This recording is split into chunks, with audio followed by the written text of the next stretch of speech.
naye kawunawo yagamba mbu nga tayinza kulaba nnukuta okuggyako ng'ayambadde bugaalubindi obwo. So nno ate nga ne bwe yabwambalanga ng'ekitabo asulika kisulike, mpozi olw'okuba nga yalekereranga okubuteeka ku maaso ate n'abuteeka ku nnyindo. Kawunawo nga tayimba yeereka atyo, wamma ggwe ng'omusajja yejjuukirizanga amazeeko ekitundu nga banne bakyali wakati waakyo. Ate bwe yabanga talumanyi bwakiri nga amuumuunya lumuumuunye. Kale obwana obuto obwatulanga awo wansi mu maaso g'ekituuti yabuwanga kibbo kya nseko. Ate nno nga tebukkirizibwa kusekera mu kkanisa. Kale leero ne bufiiranga muli ekimugunyu. Era oluusi bumu bwatulikanga butulisinga akatantebe ttu. Mu bwana muno mwe mwali akalenzi akambalala akayambalanga akasaati akakkungulu nga temuli na mpale, obugulu bwako obusiiwuufu era obwali bujjudde enkwagulo bwayitiranga awo wabweru. Akalenzi kano baakayitanga Bazibumbira. Bazibumbira ke kaali akaana ka Kawunawo kokka ke yalina. Newankubadde Kawunawo yali akutuza n'embuzi ku ttale era nga munywi lujoojo, naye munnange bwe yali yakava mu lutalo abakazi yayezanga lweyo. Kyali nno nga kyakwenyumiriza nnyo omukazi okukyakalako n'Omuseveni, ne bwe yakwatanga obukwasi ku kabuuti yokka era nga kyakwenyumiriza. Munnange nno Kawunawo yagenda okwejjuukiriza ng'ayogerera mu bakyala 5 ate ng'okutubaliddeko ab'obusa be yaleetanga enkya n'eggulo. Omanyi mu kiseera ekyo ne ssente zaali zikyamuyita bawangi, kyokka zaagenda zisereba mpola okutuusa ne kabuuti lwe yagitunda era okugenda okwekanga nga neekuba ennyonyi takyagiraba. Olwo nno nga n'abakyala batandise okudduka era yalina 5 n'asigaza Suzaana yekka nnyina wa Bazibumbira, ate nno naye nga kaana ke kamusibye ewaka. Kawunawo yali mbagubaggu ya musajja, n'olwekyo yatandika okusala amagezi aganaamusobozesa okufuna ekigulira Magaliddiba. Musajja wattu yali takyayinza kusamba nnanda anti ng'emmundu zaamumenya omugongo. Kale kyeyava ayiiya gaakufuuka mutembeeyi, ate nno munnange ng'abusobola anti nga tasiika kalimi n'omulala n'asiika. Yali yeekwanidde omuyindi we, omuyindi yekka eyali mu ggombolola eyo erinnya lye nga ye Jamadaali, naye abantu nga baamukazaako lyamuyima mbu kubanga yafaanananga ng'omuyima anti abangi bwe bakwebazanga luweze. Omuyindi ono ye yawanga Kawunawo engoye eza buli kika okuzitembeeyanga. Engoye ezaasinganga zaalinga za kikazi, zijjabbeeri, sebayira, kalyati n'essuuka eza semaniini. Ez'abasajja yatundanga kanzu zokka eza kaazirungi. Nga bwe nakubuulidde nti Kawunawo yali nkereetani ya musajja, munnange nno obutembi yagenda okubuggyamu enta nga bufunyemu akagaali kaalaale, ng'era n'ennyumba ye ey'oludda olumu alukubyeko ebireberebe munne Jamadaali bye yamuwa. Oludda olulala lwaliko byayi. Eno nno ye nnyumba efaananako ey'amabaati eyasooka okuzimbibwa ku kyalo ekyo ekyawa Binoga. Obutembeeyi Kawunawo yabufunamu n'omukazi.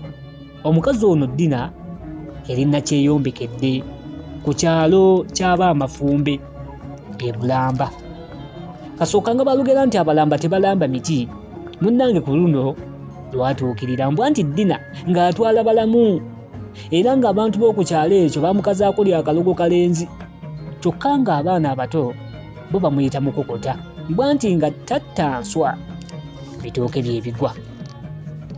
Ennyumba ya Dina kaabulakata Kawunawo agiyiteko kubanga yali yeesuddeko kko n'ekkubo, naye yali ayitawo bw'ati ebbomba n'eva ku ggaali n'egwa. Mu kiseera ebbomba we yagwira ate Kawunawo yali asaba ddungu mpozi okumuyamba atunde engoye zonna azimalewo. Wano nno we yakutamira okulonda ebbomba, ate naye aba akutama era nga yakajja essaala ku mumwa, omuntu n'ayasimula bekkase.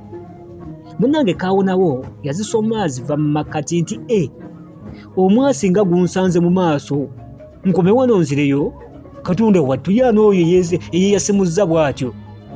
Naye nno munnange lwakubuuza atyo yali yeeyogeza yekka. Kale kyamubuukako omuntu bwe yamwanukula nti musajja wattu tolema kugenda mu makubo go, ono ssenyiga wange namuggyeyo mu Nalubabwe. Ate awo munnange yali ayogera we yatandikira okuyombeseza embuzi nti yeena embuzi ensikaasikanye ebadde etya, sikuzeeyo ku nkondo. Oyo nno ye yali mukyala Dina eyali akutamye wabbala awo ng'asiba embuzi ye mazzi masabe. Anti akalimi kakaawonawo newankubadde nakakubuulidde dda nti yali nkucwa ya musajja, era amangu ago kwe kusaasira Dina nti ng'olabye ne ssenyiga nnyabo, yusiibye otyo eyo nnyabo. Ko Dina nti bulungi ssebo ggwe nno otunda ki? Migaati. Ko kaawonawo nti nedda nnyabo, nze ntunda ngoye, nsumulula olabeko. Awo nno Dina kwe kwegaanyisa nti nedda musajja wattu sirina lopeeya, ate n'endamu yange gwamu amazzi. Ate munnange kaawonawo yali alinda Wambazzi kumutemyako. Naye yali mujagujagu. Amanga go kyeyava ava ku gaali n'ategeeza Dina yenna ng'ajjudde akamwenyumwenyu, nga bwe yali yeetegese okumulagirako eka oba taagule si nsonga, kasita munnange amaaso tegalya.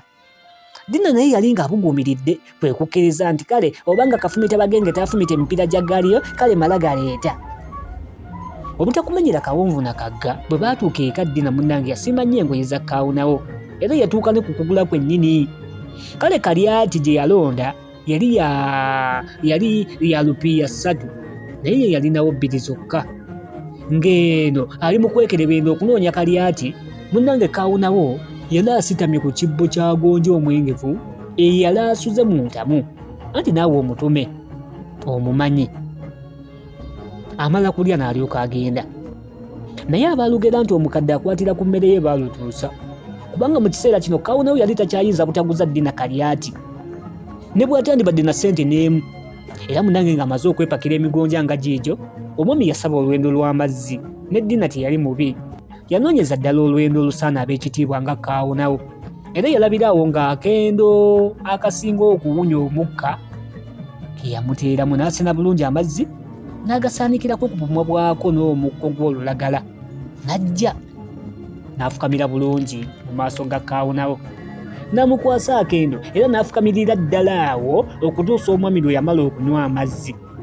Bwe yamala okunywa kaawonawo ne yeebajagala bepya, era n'alayira nti Suzaana. Dina kwe kumubuuza nti ye y'ani oyo? Ye abasajja mwetwamu. Dina yalinga atawuliranga ku bantu balayira. Munnange kaawonawo yali agenda okumukyaza mbu mukyala, ye kwe kumulya ekimuli nti leka kunkyaza, maama nange nabulyawa, siringa ba Suzaana abo.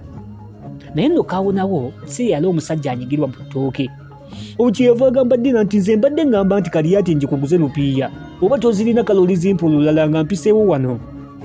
Naye Dina ate yaddamu kwetegula nti oddambaale musajja wattu, kale bw'olimala ommanja nga sinafuna ssente zo, olwo ng'ontwalirawo mu kabulamuliro, leka kunsuula mu nvuba n'amabanja ge siisobole. Naye kaawonawo teyali wanjawulo nnyo kuva ku basajja abalala. Awo kyeyava yeewuunya nti abakazi nammwe leero nawe oyinza okubulwa ssente, kale mala gatwala Kaliati bw'otolinsasula baasi sawuli ya Mungu. Munnange Dina yeekuba mangu ekisinga atera akwate mu kyafa kirina ki, andi naawe ogimanya ensawo y'omukulu. Naye nno mukazi wattu aba akyali mu kwekukula n'awulira ng'entamu yeewunya. Awo nno mu ddiro yayitawo Kapaalo n'emigugu gy'engoye yabuuka mibuuke. Kaawonawo yasigala mu kulinda agenze kufuka mazzi mu ntamu, naye munnange yeerabira awo ng'addira mu muwumbo gwa mmere. Ate musajja w'abandi yandizze mu kukiina nnyinimu nti ebyokulya tebyandeeta, nedda. Munnange ku mmere eri kwaliko ekipooli n'enva endiirwa era n'endaggu. Ye pulogulaamu tuba tusome akatabo kano ke tusoma kayitibwa Bazibumbira, kawandiikibwa Kurani Makalinda, era nga tukasoma YouTube ne TikTok. Gwe kasooteekamu tuba tusome obutabo buno ojja bubufuna bulungi ddala. Tukyagera mu maaso nako, essuula esooka ey'akatabo kano egamba nti Bazibumbira afuna nnyina omuto. Bazibumbira bamwogeddeko muwulidde wali nga tutandika, kaali kalenzi kasiiwuufu. Ate taata waako yono gwe tukyaliko Kaawonawo eyali omusajja enkirittanya ate erya ntama, enkutwa y'omusajja. ali mu kwongezaako kumufunira nnyina omuto bazibumbira bigenda kungwirawa